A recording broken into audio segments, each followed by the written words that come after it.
नमस्कार. विचारा रोकठोक या खास कार्यक्रमात आपलं स्वागत. विचारा रोकठोक आहे आपलं हक्काचं व्यासपीठ. तुमच्या समस्या, तुमचे प्रश्न, तुमची मतं थेट जबाबदार पदाधिकाऱ्यांसमोर मांडण्याचं महाराष्ट्रातलं एकमेव प्राईम टाइम मधलं व्यासपीठ. आमच्या 1800221010 या टोल फ्री क्रमांकावर फोन करा आणि माझ्यासोबत तुम्ही विचारा रोकठोक.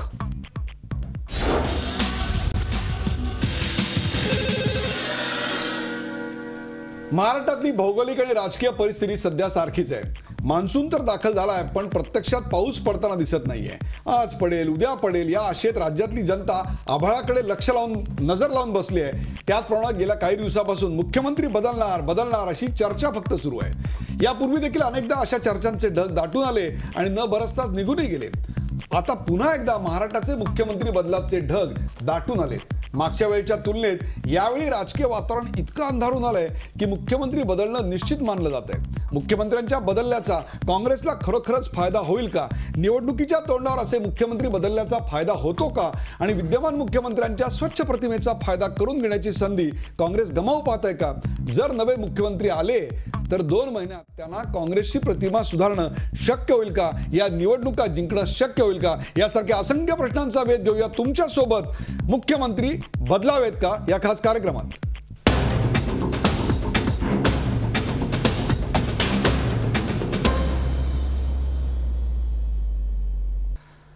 मुख्यमंत्री बदलावेत का या चर्चेत माझ्यासोबत आहेत दीपक भातुसे. दीपक भातुसे हे Zee24 तासचे राजकीय प्रतिनिधी आहेत. दीपक, तुझं या कार्यक्रमात स्वागत. आपल्या बरोबर आहेत शुभांगी खापरे या ज्येष्ठ राजकीय विश्लेषक आहेत. शुभांगी, आपलंही स्वागत. आणि आपल्या बरोबर आहेत राजकीय विश्लेषक अभय देशपांडे. आमच्या पुण्याच्या स्टुडिओमधून अभय देशपांडे या कार्यक्रमात आपल्या बरोबर आहेत. आणि अर्थातच आपल्यासारख्यांच्या अनेकांचे फोन, आपली मतं. सर्वात पहिला प्रश्न घेऊन चर्चेला सुरुवात करताना मी जातोय दीपक भातुसे. मागच्या बुधवारी तुमचा मला एक फोन आला आणि तुम्ही मला बातमी दिलीत की महाराष्ट्रातले मुख्यमंत्री बदलण्याची आता प्रक्रिया चालू झाली आहे. अशा प्रकारच्या बातम्या ह्यापूर्वी सुद्धा येत होत्या, पण कधी Zee24 तासनं त्या लावल्या नाहीत किंवा संभ्रमाचं वातावरण निर्माण केलं नाही किंवा कुठल्या प्रकारचं ज्याला आपण जुगारी मनोवृत्तीची पत्रकारिता आपण केली नाही. परंतु यावेळी मात्र सुरू आहेत, परंतु प्रत्यक्षात काही बदल झाले नाहीत. यावेळी मात्र या हालचाली निर्णायक पातळीपर्यंत पोहोचायचं नेमकं कारण काय? प्रामुख्याने लोकसभा निवडणुकीनंतर ज्या पद्धतीने सरकार कामाला लागायला पाहिजे होतं, मुख्यमंत्री कामाला लागायला पाहिजे होतं आणि काँग्रेस पक्ष, कारण लोकसभा निवडणुकीमध्ये मोठ्या प्रमाणावर फटका काँग्रेसला बसला. विधानसभा निवडणुका तोंडावर असताना ही मरगळ जी पक्षात आली ती झटकून काम करण्याचा एक आक्रमकपणे काम करण्याची गरज होती. परंतु आता आज आपण बघितलं तर 1 महिना आणि 5 दिवस झाले लोकसभा निवडणुकीचा निकाल लागून. या 1 महिना 5 दिवसात कुठेही आक्रमकपणा काँग्रेसमध्ये दिसला नाही किंवा लोकसभा निवडणुकीत आपल्याला फटका बसला, आता विधानसभा निवडणुकीला आपण आक्रमकपणे समोर जायला हवं अशी कुठेच हालचाल काँग्रेसमध्ये दिसते नाही. त्याच्यामुळे काँग्रेसच्या आमदारांमध्ये म्हणा, कार्यकर्त्यांमध्ये म्हणा प्रचंड मरगळ निर्माण झाली, प्रचंड अस्वस्थता निर्माण झाली. ही अस्वस्थता हळूहळू बाहेर निघायला लागली. आपण विधानसभेचं अधिवेशन बघितलं, काँग्रेसच्या मंत्र्यांनी थेट मुख्यमंत्र्यांवर तोफ डागलेली आपण पाहिली. त्याचबरोबर काही मंत्री दिल्लीत जाऊन धडकले मुख्यमंत्र्यांविरोधात तक्रार करण्यासाठी की निर्णय होत नाहीत. जर ही कामाची पद्धत, ही कामाची गती अशीच राहिली तर विधानसभा निवडणुकीत फटका बसेल. हा पक्षातून दबाव असतानाच मित्रपक्ष जो आहे राष्ट्रवादी काँग्रेस, त्यांनी सुद्धा मुख्यमंत्री बदलण्यासाठी काँग्रेसवर दबाव वाढवला. प्रामुख्याने राष्ट्रवादीचे काही आग्रह होते की निर्णय काही तातडीने व्हायला हवेत. विधानसभा निवडणुकीला ते निर्णय घेऊन आपल्याला सामोरं जायचं आहे. मराठा मुस्लिम आरक्षण असो, LBTचा विषय असो, विजेचा भारनियमन रद्द करण्याचा विषय असो, हे विषय घेऊन वारंवार मुख्यमंत्र्यांना अजित पवार भेटले, शरद पवार भेटले, पण कुठल्याही पद्धतीने निर्णय प्रक्रियेपर्यंत किंवा निर्णयाप्रत मुख्यमंत्री येत नव्हते. LBT संदर्भात तर पवारांनी अनेकदा मुख्यमंत्र्यांवर दबाव टाकला, परंतु मुख्यमंत्री ऐकायला तयार नाहीत. मागच्याच आठवड्यात जेव्हा पवार मुख्यमंत्र्यांना पुन्हा भेटले, त्यांनी LBT बाबत त्यांच्याशी सविस्तर चर्चा केली, तरीही या संदर्भात निर्णय होत नाही. आणि पवारांनी मग या संदर्भात थेट दिल्लीत तक्रार केली आणि पवारांच्या या तक्रारीनंतर ह्या हालचाली आता वेगाने आपल्याला पाहायला मिळतात. आपल्याला अभय देशपांडे, मुख्यमंत्री आजपर्यंत निर्णय घेत नव्हते असं म्हटलं जात होतं, परंतु निर्णय न घेता येण्यासारखी प्रकरणं त्यांच्याकडे होती. परंतु हे जे सगळे इश्यू आता आपल्याला दीपक भातुसे सांगतायत याच्याविषयी वाद व्हायचं काहीच कारण नव्हतं. त्यावर निर्णय प्रक्रिया जोरात चालायला होती. तरी सुद्धा मुख्यमंत्री अशा प्रकारचे निर्णय घेत का नव्हते? ते स्वतःच्या पदाबद्दल आश्वस्त होते, त्यांना तसे आदेश होते, नेमकं काय झालं असावं? नाही, मला वाटतं की पृथ्वीराज चव्हाण हे असे मुख्यमंत्री होते महाराष्ट्रातले की ज्यांना दिल्लीमध्ये हायकमांड बरोबर किंवा तत्कालीन पंतप्रधान जे मनमोहन सिंग होते यांच्याकडे थेट ॲक्सेस होता. म्हणजे त्यांना महाराष्ट्रात काम करण्यासाठी मोकळीक होती. त्यांना दिल्लीला हायकमांडला एखादा निर्णय पटवून देण्यासाठी मध्यस्थांची गरज कधी लागली नाही. त्याच्यामुळे स्वाभाविकच त्यांच्याकडून इथे जास्त अपेक्षा होता. परंतु त्यांची काम करण्याची पद्धती वेगळी होती. ते प्रत्येक वेळेस नियम आणि त्या आतापर्यंतच्या ज्या आपल्या पूर्वीच्या ज्या मुख्यमंत्र्यांचे जे अनुभव होते त्यांच्या अंगावर उडवलेले विविध घोटाळ्यांतले बदले जे शिंतोडे होते त्यामुळे स्वाभाविकच ते सुरुवातीला जे दूध पोळल्याचा अनुभव होता म्हणून ताकही फुंकून पित होते. म्हणजे निर्णयाला विलंब झाला. पण पहिल्यांदा त्यांना लोकांनी म्हटलं की ठीक आहे बाबा, ही पद्धती चांगली आहे, किमान घोटाळा तरी होत नाही नवीन. परंतु नंतर हे विषय अनेक प्रश्न मार्गी लागत नाहीत हे लक्षात आल्यानंतर राष्ट्रवादीने उघडपणे आणि काँग्रेसच्या बाकीच्या लोकांनी खाजगीत त्याच्या तक्रारी सुरू केल्या. परंतु त्या तक्रारीचीही कुठे फारशी दखल घेतलेली दिसली नाही आणि त्यांच्या कार्यपद्धतीत फारसे बदल झाले नाहीत. लोकसभा निवडणुकीनंतर ज्यावेळेस महाराष्ट्रात काँग्रेसला एवढं अपयश आलं, म्हणजे 17 खासदारांवरून काँग्रेसची महाराष्ट्रातली संख्या 2 खासदारांवर आली, त्यावेळेस मला वाटतं की हायकमांडच्या पण लक्षात आलं की यावेळेस आता परिस्थिती हाताबाहेर केलेली आहे. त्याच काळात मुख्यमंत्र्यांचे जे विरोधक होते काँग्रेसचे पक्षांतर्गत त्या लोकांनी जाऊन दिल्लीत तक्रारी केल्या की आता हे बदला, तर नाहीतर विधानसभेला तोंड देणं शक्य नाहीये. परंतु यानंतरही त्यांना विस्ताराची परवानगी दिली, त्यावेळेस त्यांना बदललं जाणार नाही असं एक चित्र निर्माण झालं. त्यामुळे स्वाभाविकच त्यांचे पक्षांतर्गत जे विरोधक होते ते खट्टू झाले आणि गप्प बसले. काहींनी पक्ष सोडण्याच्या धमक्या खाजगीत दिल्या किंवा तशा बातम्या छापून आल्यावर त्याचा इन्कारही केला नाही. परंतु राष्ट्रवादी काँग्रेसने गेल्या काही दिवसात जी आक्रमक भूमिका घेतली, जरी शरद पवार आज सांगत असले की आमचा नेतृत्व बदलाशी संबंध नाहीत, तरी राष्ट्रवादीने मागच्या काही दिवसात केलेली विधानं लक्षात घ्या तुम्ही की पुढच्या निवडणुकीला आम्ही स्वबळावर सामोरे जाणार, मायावतींशी युती करणार, या सगळ्या ज्या गोष्टी होत्या या एक प्रकारे मला वाटतं की काँग्रेसला इशारा देण्याची शरद पवारांची टिपिकल पद्धत होती. म्हणजे अभय, तुम्ही बदलावं लागेल, तुम्हाला ते नाही बदलालं तर आम्ही वेगळी समीकरणं मांडू असं सांगण्याचा तो प्रयत्न केला. आणि त्याच वेळी मायावतीशी युती होऊ शकते हे सांगून त्यांनी काँग्रेसला एक नावही सुचवलं की तुम्हाला आता कोणाला महाराष्ट्रात पाठवावं लागेल. ही पवारांची टिपिकल पद्धत आहे आणि त्याप्रमाणे त्यांनी सांगितलं आणि ते आताही सांगतात की आमचा काही संबंध नाही. बरोबर आहे अभय, मी तुमच्याकडे येतो. आपल्याकडे फोनचा सिलसिला सुरू झालेला आहे. आपल्यासोबत सनी सोनावणे आहेत नाशिकहून. सनी सोनावणे, विचारा रोखोक मध्ये आपलं स्वागत, मांडा आपलं मत.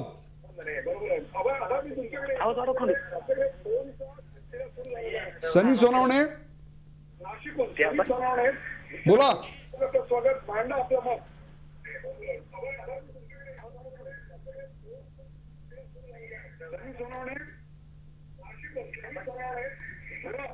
सनी सोनावणे यांच्यापर्यंत आपला आवाज काही तांत्रिक अडचणीमुळे पोहोचू शकत नाही. मी हाच प्रश्न घेऊन जातो शुभांगी खापरे यांच्याकडे. शुभांगी खापरे, एकत्र लढायचं की वेगवेगळं याच्यावर मुख्यमंत्री बदलाचा निर्णय अवलंबून आहे?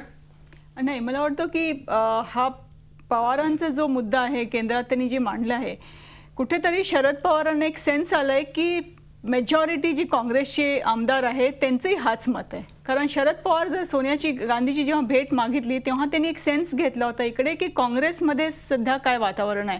आणि मेजॉरिटी काँग्रेसचे जे MLAs आहेत त्यांचं हाच मत होता की या पद्धतीने जर चालत असेल, जसं 3 मेजर डिसिशन होते, जसं अभयनी पण एक उल्लेख केला LBTचा. आता LBTवर इतक्यादा म्हणजे कमीत कमी 20-25दा ते पूर्ण प्रक्रिया झाली आहे, काय इश्यूज आहे, काय प्रॉब्लेम्स आहेत. तरी जेव्हा शरद पवारांनी सांगितलं की LBTवर आपण काहीतरी निर्णय घ्यायचा आहे, मुख्यमंत्र्यांनी पुन्हा एक मीटिंग बोलवली आणि ती मेयरची मीटिंग बोलवली आणि त्यांनी सरळ सगळ्यांनी हे सांगितलं की नाही LBT फार चांगला आहे. तर हा अगदी कम्प्लीट एक कन्फ्रंटेशनची भूमिका घेतात आहे आपण. म्हणजे मुख्यमंत्री एका कॅबिनेट मीटिंगमध्ये सांगतात आहे की आम्ही ऑल्टरनेटिव्ह काहीतरी बघतो आहे, कारण मलाही वाटतोय की हा ट्रेडर्सचा खूप अनरेस्ट आहे, तेही आपले म्हणजे एक वोटर्स आहे, आपल्याला काहीतरी करावं लागेल. आणि दुसऱ्या दिवशी ते अशी मीटिंग घेतात जिकडे एक रिझोल्युशन पास होतं की नाही LBT इज व्हेरी गुड. तर त्यामुळे म्हणजे पुढे कसं जायचं हा एक संभ्रम झालाय. आणि जितके आमदार वगैरे आम्ही पण पर्सनली जेव्हा त्यांच्याच बोलतोय त्यांचं म्हणणं आहे की ही आरपारची लढाई आहे आणि याची तीव्रता जी आहे ही कुठेतरी मुख्यमंत्र्यांना कळत असेल पण ते कार्यात दिसत नाही आहे ना ती.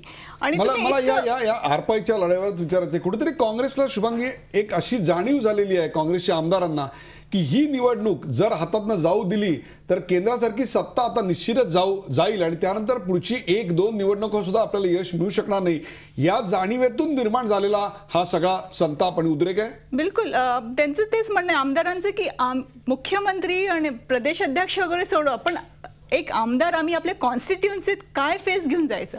म्हणजे त्यांचा प्रश्न आहे की आज काय सांगायचं लोकांना. आम्ही हे सगळे इतके 10 इश्यूज आहे, याच्यात काहीच फायनान्शियल कॉम्प्रोमाइज नाही आहे, तरी तुम्ही तुम्हाला प्रश्न विचारायचा आहे की मराठा आरक्षणासाठी आता ते होईल अशी चिन्ह आहेत. 50% वीज माफी जाहीर केलेली आहे. कोस्टल रोडची योजना जाहीर करण्यात आली आहे. ठाण्यात नव्या मेट्रोची घोषणा आहे. अन्न सुरक्षा कायद्याची व्याप्ती वाढवली आहे. राजीव गांधी जीवनदायी योजना आहे. 2000 पर्यंतच्या झोपड्यांना अधिकृत करण्यात आलेलं आहे. या सगळ्या निर्णयांचा कुठेतरी फायदा काँग्रेसला होताना दिसत नाही, त्याच्यावरती जाऊन कुठेतरी नाराजी आहे. हा इम्प्लिमेंटेशनचा जेव्हा भाग आहे तर हे सगळं ऑन पेपर फार चांगलं वाटतं आणि हे सगळे 7-8 आपण जे लिस्ट केले आहे हे 2 वर्षापासून डिस्कशनमध्ये आहे. म्हणजे मराठा आरक्षणचा त्यांनी जे आता पुन्हा लीगल डिपार्टमेंटला मागे 5-6 महिन्यापूर्वी पाठवलं होतं, त्यांच्याकडनं काय प्रतिक्रिया आली, त्याचं प्रोसेस काय झालं, काहीच नाही. जेव्हा पुन्हा ते मांडलं समोर तर बॅक टू स्क्वेअर वन की आता पुन्हा आम्ही लीगल डिपार्टमेंटकडे, म्हणजे दिस 1 स्टेप फॉरवर्ड आणि 2 स्टेप बॅकवर्ड. जर ही एक पाऊल पुढे आणि 2 पाऊल मागे अशा प्रकारची परिस्थिती असल्यामुळे की काय ही निवडणूक काँग्रेसवाल्यांना अतिशय निकराची आणि कठीण जाताना दिसते आणि म्हणूनच मुख्यमंत्री बदलांना तरी आपल्याला चांगली संधी मिळेल अशा प्रकारच्या आशेनं हा सगळा पसारा मांडलेला आहे की काय, अशी शंका आता या ठिकाणी व्यक्त करण्यात आली आहे. महाराष्ट्रामध्ये सध्या मुख्यमंत्री बदलाची चर्चा खूप जोरात सुरू आहे. अनेक नेते दिल्लीत तळ ठोकून आहेत, तर महाराष्ट्रामध्ये नेत्यांचे गट तट एकत्र येऊन नेमकी काय मोर्चेबांधणी करावी या विषयावर खल करतायत आणि तोच विषय आज आपण चर्चेला घेतलेला आहे. मुख्यमंत्री बदलावेत का? आपल्याला विचारा रोखोक या कार्यक्रमात असंख्य प्रेक्षकांचे फोन येतात, त्यात ते काही मोजकेच फोन आम्ही घेऊ शकतो. आपल्या बरोबर आहेत नरेंद्र ढवळे यवतमाळहून. नरेंद्र ढवळे, या कार्यक्रमात आपलं स्वागत. विचारा रोखोक, मांडा आपलं मत. नरेंद्र ढवळे, नमस्कार सर. बोला. मी एक शेतकरी आहे सर, महाराष्ट्राचा रहिवासी आहे. बोला. माझं सर एकच मत आहे. आज मी शेती करतो सर आणि आज पावसाचं प्रमाण खूप कमी आहे सर. बरोबर आहे. आणि पावसाचं प्रमाण कमी असल्यामुळे आज 17% आम्ही पेरण्या केलेल्या आहेत. बरोबर आहे. आणि पेरणी झाली त्याच्यावर त्या दिवशी तिरवा झाला सर आणि ते बी आता दुबार पेरणीच्या परिस्थितीमध्ये झालेलं आहे. बोला. आणि या परिस्थितीमध्ये मुख्यमंत्री जर बदलायचं असेल तर आमची शेतकऱ्याची मोठी कठीण समस्या आहे. बरोबर आहे. तुमचं मत तुम्ही मांडलेलं आहे, याच्यावर मी अर्थात तज्ञांचे मत आजमावणार आहे, परंतु त्याआधी तुमच्या मतावर प्रतिक्रिया देण्या अगोदर आपल्या बरोबर सुधाकर गोगावले आली. सर नमस्कार. नमस्कार. शीर्षक आज आहे टीव्हीवर, मुख्यमंत्री बदलावेत का? बरोबर. जनता ते नक्कीच बदलेल 2-3 महिन्यानंतर. पण साहेब आज इथे पाहिजे जातीचे एरागबाळ्याचे कामं नव्हे. आपले मुख्यमंत्री क्लीन चिट आहेत, कपडे वगैरे स्वच्छ कडक इस्त्रीचे घालतात. पण ह्या राष्ट्रवादीच्या जे काय भ्रष्टाचार चालू आहे, सिंचनात आहे, आज आदर्श घोटाळ्यात तर काँग्रेसचे सगळे मंत्री वगैरे आहेत. आज राजीव गांधींना सांगावं लागतं आदर्श घोटाळ्यात तुम्ही पुन्हा लक्ष घाला म्हणून. उपयोग काय जनतेला? त्याचा उपयोग काय? जनता सगळी पाहते उघड्या डोळ्यांनी. तुम्ही जर मुख्यमंत्री आहात, तुम्ही क्लीन चिट आहात, मग राष्ट्रवादींनी जर पाठिंबा काढला तर काढू द्या ना. शेवटी तुम्हाला जनता बघते ना, क्लीन चिट आहात तुम्ही, राष्ट्रवादी भ्रष्टाचार करते त्याला जर पाठीशी घालत आहात तर जनता तुम्हालाही माफ करणार नाही. आणि आज महिलांवर दिवसाढवळे इतके अत्याचार होत आहेत, खून होत आहेत, सगळीकडे हाहाकार माजलेला आहे. आपल्या आबाज म्हणतायत म्हणजे पोलीस भरतीत सुद्धा 5-5, 6-6 मुलं मरत आहेत. काय तुम्ही 5-5 किलोमीटर त्यांना धावायला लावताय? आज राज ठाकरे बोलल्यानंतर तुम्ही टोल हे करताय, माफ करताय, बंद करताय. मग तुम्ही मुख्यमंत्री कशासाठी झालात? आज तुम्हाला मुख्यमंत्री अशोक चव्हाण साहेबांनी जे काही गडबड केली त्यामुळे तुम्हाला मुख्यमंत्री आणून ठेवलंय. आणि आता तुम्हाला 2 महिन्यात तुम्हाला बदलावं लागतं काँग्रेसला. तुम्ही काय शासन देणार हो जनतेला? आणि तुमचा विषय ठीक आहे. बरोबर आहे. काय कारण देणार तुम्ही जनतेला? तुम्ही दोघांनी, सुधाकर गोगावले आणि नरेंद्र ढवळे यांनी अत्यंत महत्वाचे मुद्दे मांडलेत आणि यातला एक प्रश्न घेऊन मी जातो अभय देशपांडे यांच्याकडे. अभय देशपांडे, नरेंद्र ढवळे हे शेतकरी आहेत, यवतमाळचे आहेत आणि यवतमाळला अत्यंत अपुरा पाऊस पडतो. आपल्याला माहिती आहे यवतमाळमध्ये पाऊस नसल्यामुळे अनेक शेतकऱ्यांनी आत्महत्या केल्याची घटना आपल्याकडे आपल्या समोर आलेल्या आहेत. त्यांनी जो मुद्दा मांडला की आज जनतेचे प्रश्न कुठेतरी सुटायला पाहिजे होते, त्याबद्दल आश्वासकता वाटायला पाहिजे होती, ती वाटली जात नाही आणि चर्चा मात्र होते ती फक्त मुख्यमंत्री बदलाची. जणू काही मुख्यमंत्री बदलल्यानं जनतेचे प्रश्न सुटणार आहेत. काय वाटतं आपल्याला? नाही, अगदी बरोबर आहे. मला वाटतं या प्रतिक्रिया अगदी बरोबर आणि प्रातिनिधिक स्वरूपाच्या आहेत की राज्यासमोर एवढे प्रश्न असताना, निवडणुकीच्या आता जवळ आलेले असताना राजकीय साठमारीमुळे या प्रश्नांकडे दुर्लक्ष होतंय असं सर्वसामान्यांची भावना असेल तर त्यात काही गैर नाही. मला वाटतं की मुळात ज्यावेळेस मुख्यमंत्र्यांनी लोकसभा निवडणुकीनंतर राजीनामा ऑफर केला होता त्यावेळेस तो घ्यायचा की नाही घ्यायचा हे ठरवून याचा निर्णय घेऊन त्यांना राहा किंवा जा याबद्दलचं स्पष्टीकरण द्यायला पाहिजे होतं. ती भूमिका स्पष्ट न करता संभ्रम ठेवून सरकार पंगू करायचं, न मुख्यमंत्र्यांनाही काम करू द्यायचं नाही, त्यांना बदलायचंही नाही, यामुळे मला वाटतं की लोकांच्या प्रश्नांकडे दुर्लक्ष होतं. आणि ह्या प्रतिक्रिया प्रातिनिधिक स्वरूपाच्या आहेत की 2 महिन्यात तुम्ही काय करणार आहात. की मला वाटतंय की आता या लोकांचा आता सगळा मूड काँग्रेसने लक्षात घ्यावा. त्यांना बदल करायचा असेल तर तो तात्काळ करावा, कारण आता आचारसंहिता लागू होईल ऑगस्टच्या शेवटी, साधारणतः 30 ऑगस्टपर्यंत आचारसंहिता लागू होईल असं गृहीत धरलं तर आपण आता फक्त 70 दिवस उरलेले आहेत या सरकारकडे.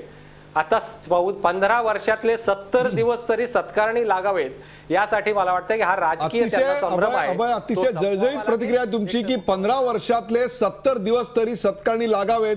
सवाल असा आहे की निवडणुकीच्या तोंडावर मुख्यमंत्री बदलून ज्या पक्षानं मुख्यमंत्री बदलले त्यांना फायदा होतो का? एका ग्राफिक्सच्या माध्यमातून मी आपल्या प्रेक्षकांच्या माहितीसाठी काही ग्राफिक्सच्या माध्यमातून इतिहासामध्ये नेमकं काय घडलं ते दाखवणारे आपण बघा आपल्या टीव्ही स्क्रीनवर.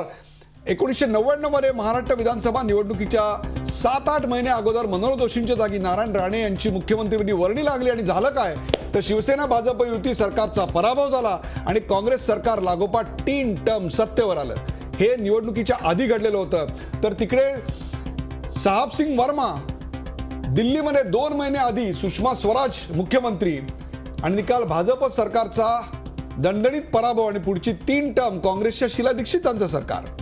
हे 2 महिने आधी केल्याने घडलेलं होतं. 2011 मध्ये उत्तराखंड विधानसभा निवडणुकीच्या 6 महिने आधी रमेश निशांक यांच्या जागी BC खंडुरी यांची नियुक्ती करण्यात आली.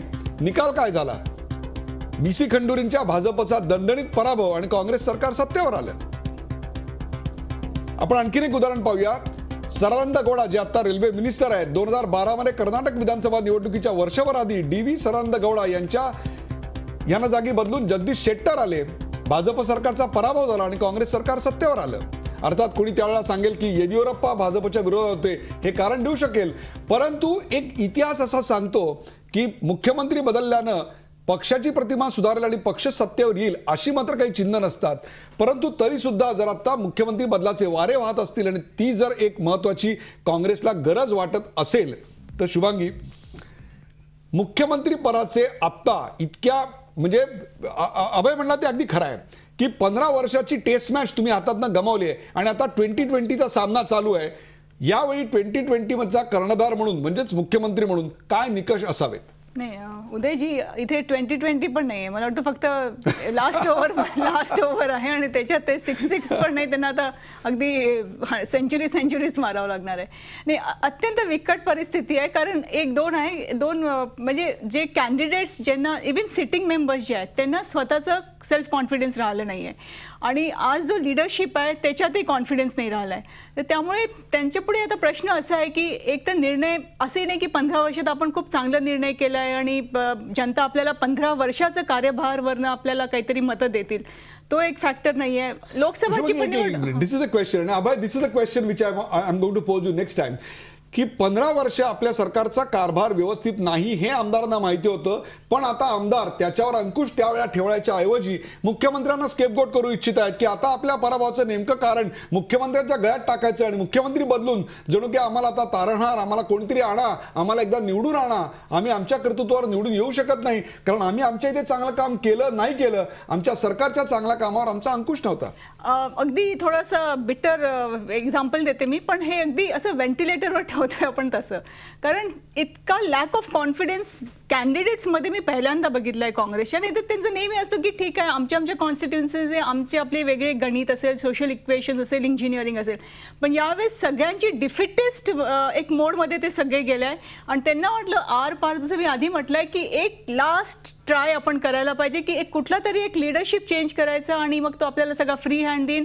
किंवा कारण सेंटरचं जे लिडरशिप आहे त्याच्यातही कॉन्फिडन्स नाही राहिला. नाही तर आधी असं असायचं की ठीक आहे, मॅडम सोनिया गांधी असेल किंवा राहुल गांधी असेल आणि ते काहीतरी एक मॅजिक मिरॅकल करतील आणि त्याचा आपल्याला फायदा होईल कुठेतरी.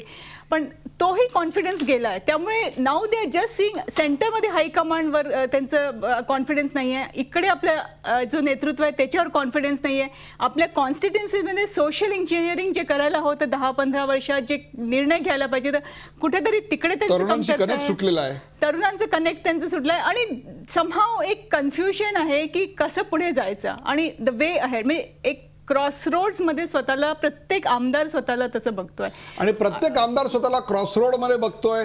त्यामुळे नेतृत्व बदलाना तरी आपल्याला बुडते हुए को तिनके का सहारा म्हणतात, बुडत्याला काडीचा आधार, तसा काडीचा आधार शोधायचा प्रयत्न करायची मनोवृत्ती याच्यातनं दिसते का की खरोखरच काँग्रेसच्या आमदारांचा विश्वास आहे की मुख्यमंत्री बदलले, निर्णय प्रक्रिया पटापट झाली, हाताचा लकवा गेला तर महाराष्ट्राची परिस्थिती एका रात्रीत सुधारेल आणि 70 दिवसाची मॅच आपण 15 वर्षाच्या या सगळ्या कारभारानंतर जिंकू शकू का? ब्रेकवर जाण्यापूर्वी आपल्यासोबत औरंगाबाद संतोष जोशी आहेत. संतोष जोशी, या कार्यक्रमात आपलं स्वागत. विचारा, रोखठोक मांडा आपलं मत. संतोष जोशी, नमस्कार सर.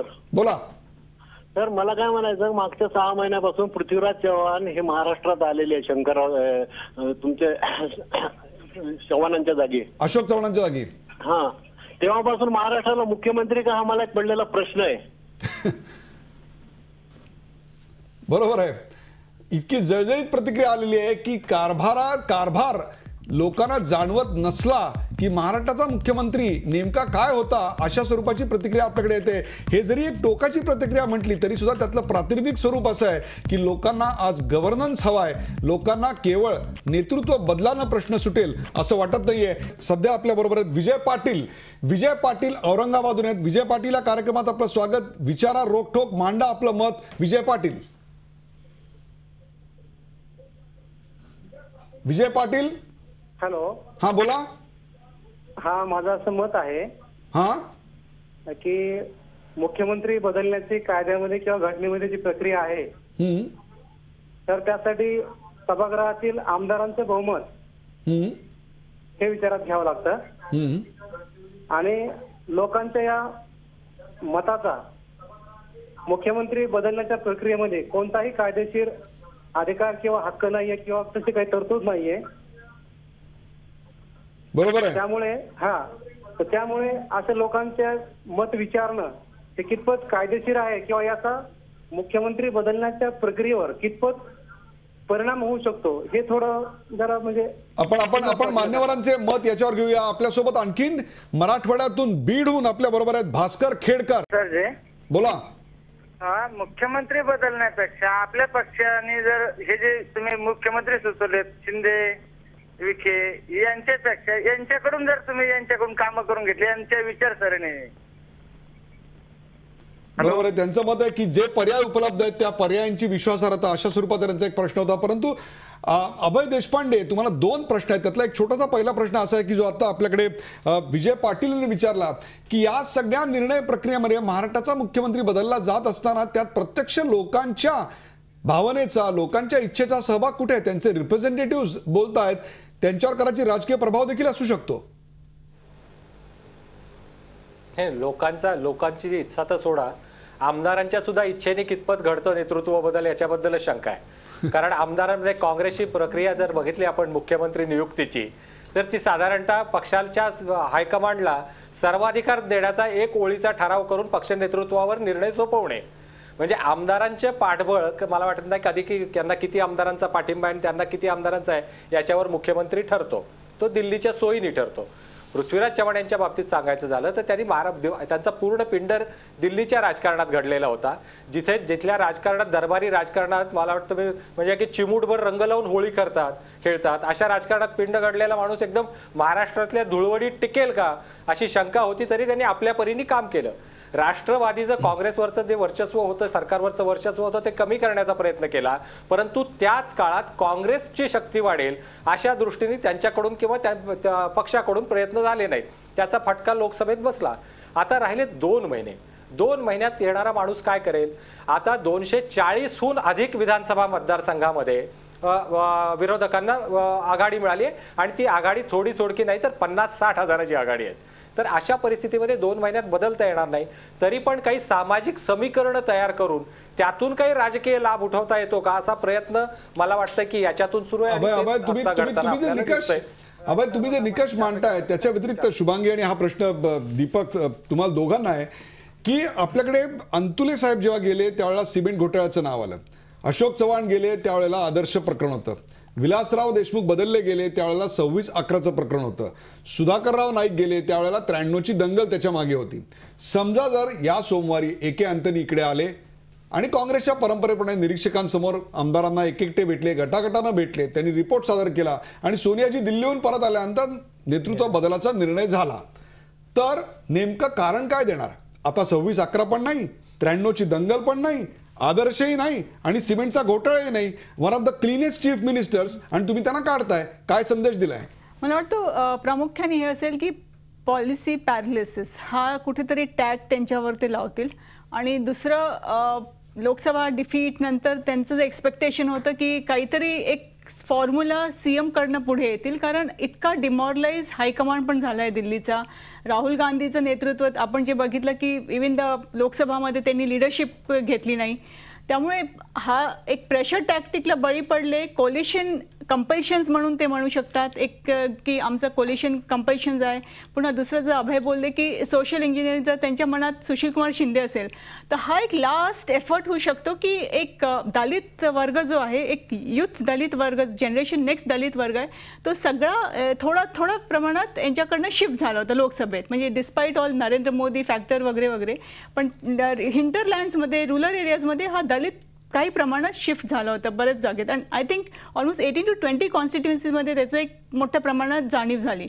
आणि हा समीकरण जर ते बघून की ठीक आहे, Sushil Kumar Shinde as a face, experience, seasoned politician, जरी ते सोलापूरला स्वतः निवडणूकमध्ये पराभव झाले, पण एक सोशल कॉम्बिनेशन, पुन्हा तोच काँग्रेसचा इतिहास, ते सांगतील की commitment to the downtrodden, socially. पण मला तुम्ही सांगा की एकीकडे दलित मुख्यमंत्री निवडला जात असताना किंवा निवडला जायची प्रक्रिया जर उद्या झाली तर पराभूत उमेदवार मुख्यमंत्री अशा प्रकारची चर्चा नाही का होणार? ते काँग्रेसला फायद्याचा असेल का काँग्रेसला नुकसानीचा असेल? नाही, मला वाटतं काउंटडाऊन जे सुरू झालंय ना आता, म्हणजे जर आपण शरद पवारांचा सगळा जो वर्किंग स्टाईल आता जर बघितली, 16 hours 14 hours ते काम करतायत, त्यांच्यासाठी आता हा झालाय की आता सपोज वी हॅव 80 days, प्रत्येक 80 days माझं कॉर्डिनेशन विथ काँग्रेस लिडरशिप कसं असणार? आणि इकडे आपण जो बघतोय पृथ्वीराज चव्हाणांचं रोज त्यांचं कॉन्फ्लिक्ट्स आहे. म्हणजे कुठलाही निर्णय, जसं मागच्या रविवारी शरद पवारांनी स्पेल आउट केलं की मराठा रिझर्वेशन हे केलंच पाहिजे, LBT, मराठा रिझर्वेशन आणि धनगरांना रिझर्वेशन द्यायचं ओबीसी, आणि without disturbing the existing reservation.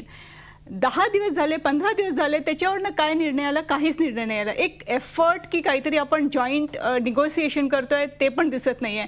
आता डेस्परेशन शरद पवारचं असं आहे की आता जो काँग्रेसचा जो लीडर असेल, succeed or not succeed is a latter part, पण आता माझ्याबरोबर संवाद कोणाशी साधू? मी यांच्याबरोबर तर क्लोज डोअर पॉलिसी आहे ना. म्हणजे मी इनिशिएटिव्ह घेईन, मग AICCला नॉक करीन डोअर्स, ते मग पुन्हा इकडे हे करतील. एवढी वेळच नाही आहे, ट्रान्समिशन लॉसाठी वेळच नाही.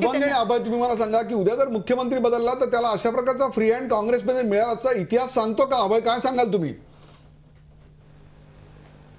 नाही, काँग्रेसच्या मुख्यमंत्र्यांचं मला वाटतं की जेवढा फ्री हँड पृथ्वीराज चव्हाणांना होता तेवढा आतापर्यंत कुठल्याच मुख्यमंत्र्यांना मिळालेला नव्हता. तरीही मुख्यमंत्र्यांचा परफॉर्मन्स आणि त्यांची कार्यपद्धती आणि त्यांना असलेलं स्वातंत्र्य याचा कुठे मेळ लागताना आज तरी दिसत नाही.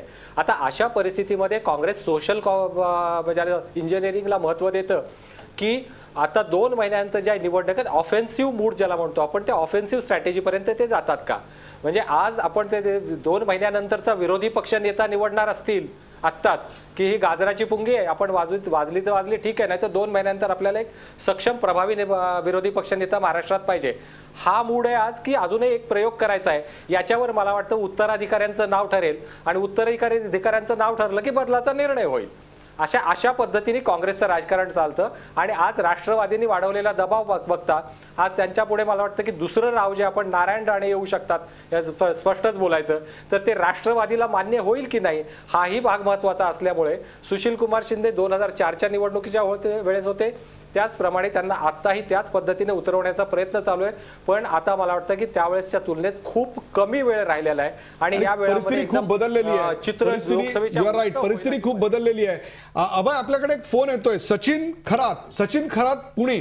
सचिन खरात या कार्यक्रमात आपलं स्वागत. विचारा रोखोक, मांडा आपलं मत. सचिन खरात. जय भीम सर, मी पुण्यावरून बोलतोय. सचिन खरात. बोला. माझं असं मत आहे की दलित अन्याय हा महाराष्ट्रभर कंटिन्यू पृथ्वीराज चव्हाण साहेबांच्या काळामध्ये पूर्णपणे वाढलेला मला दिसतोय. त्यामुळं तर राजीनामा त्यांनी दिलाच पाहिजे आणि त्यांना काढलंही पाहिजे. तर दुसरी गोष्ट की हिंदू मिलचं त्यांनी फक्त मीटिंग लावतो करतो आणि दिल्लीला जातो. ते हिंदू मिलसाठी प्रश्नासाठी हस्तांतर प्रक्रिया झालीच नाही, फक्त त्यांनी फसवलं. त्यामुळे दलित समाजाची पूर्ण निराशा झालेली आणि हीच परिस्थिती राहिली तर फार गंभीर परिस्थिती होईल. आणि अन्याय अत्याचाराची त्यांनी जी राज्य शासनाची बैठक आहे दर 3 महिन्यात घ्यावी लागती. दलित अन्याय अत्याचार समिती. बरोबर आहे. दलितांवरचे अत्याचार हाही एक या सगळ्यातला महत्वाचा मुद्दा होता. शिंदे, तुम्ही आपलं मत मांडलेलं. या कार्यक्रमाचा शेवट करताना मी पुन्हा एकदा जातोय दीपक भातुसे यांच्याकडे आणि त्या दीपक भातुसे यांच्याकडे जायला कारण तेवढंच आहे, कारण मागच्या बुधवारी त्यांनी मला पहिल्यांदा फोन केला आणि सांगितलं की सर, महाराष्ट्रामध्ये नेतृत्व बदल खूप मोठ्या प्रमाणावर व्हायची चिन्ह आहेत. आणि ती बातमी झी 24 तासवर मी पहिल्यांदा दिली आणि त्यानंतर अनेक माध्यमांनी ती उचलली आणि आज महाराष्ट्रामध्ये तो संपूर्ण पसारा आपल्या डोळ्यासमोर बातम्यांचा आलेला दिसतो. तशा प्रकारच्या अनेक गोष्टी घडतायत. हा कार्यक्रम जेव्हा मी सुरू केला 9 वाजता तेव्हा मुख्यमंत्र्यांचं विमान दिल्लीकडे झेपावलं आणि रात्री 10च्या बातम्या रात्री 11 वाजता जेव्हा संपतील त्यावेळेला ते दिल्लीला उतरलेलं असेल. उद्या आणि परवाच्या दिवसात नेमकं काय होईल?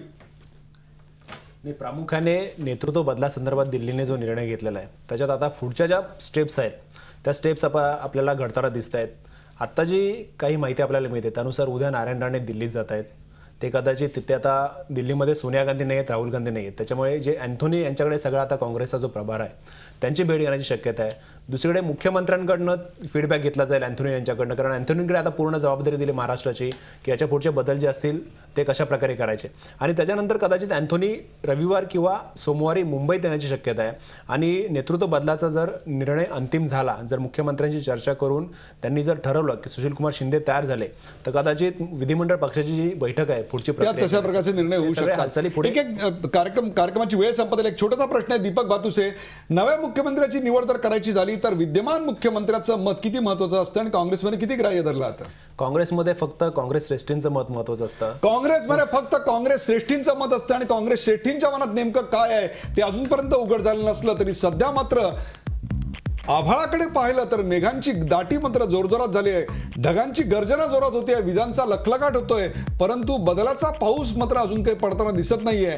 हे जरी सगळं खरं असलं तरी जनतेचे फोन जे आम्ही घेतले त्यातनं एक मात्र निश्चित झालं की शेतकरी खऱ्याखुऱ्या पावसाची वाट पाहतोय. त्यांना नेतृत्व बदलात रस नाही अथवा नेतृत्व तेच राहण्यात रस नाही. त्यांना त्यांचे प्रश्न सोडवण्यात जास्त रस आहे. ते प्रश्न सोडवणारी जनता, ते प्रश्न सोडवणारं सरकार हे जनतेला हवंय. 70 दिवसामध्ये अभय देशपांडे म्हणले त्याप्रमाणे 15 वर्षाची टेस्ट मॅच आता 70 दिवसात नेमकी आपण कशी खेळणार आहोत त्याहीपेक्षा जनतेचे प्रश्न आपण कसे सोडवणार आहोत. नव्या मुख्यमंत्र्याकडनं काय अपेक्षा असू शकतात का विद्यमान मुख्यमंत्री तेच राहिले तर त्यांच्याकडनं गेल्या उरलेल्या 70 दिवसात नेमका आपण काय एक्सपेक्ट करणार आहोत या सगळ्याचा फैसला पुढच्या 2 ते 3 दिवसात होणार आहे. परंतु महाराष्ट्राचं राजकारण आज मात्र निर्णायक टप्प्यावर पोहोचलंय एवढं मात्र नक्की. त्या निर्णायक टप्प्याचे आपण सगळे साक्षीदार होतात. या कार्यक्रमात सहभागी झालेल्या तिन्ही मान्यवरांचे आभार. ताज्या बातम्यांसाठी पाहत राहा झी 24 तास. रहा एक पाऊल पुढे.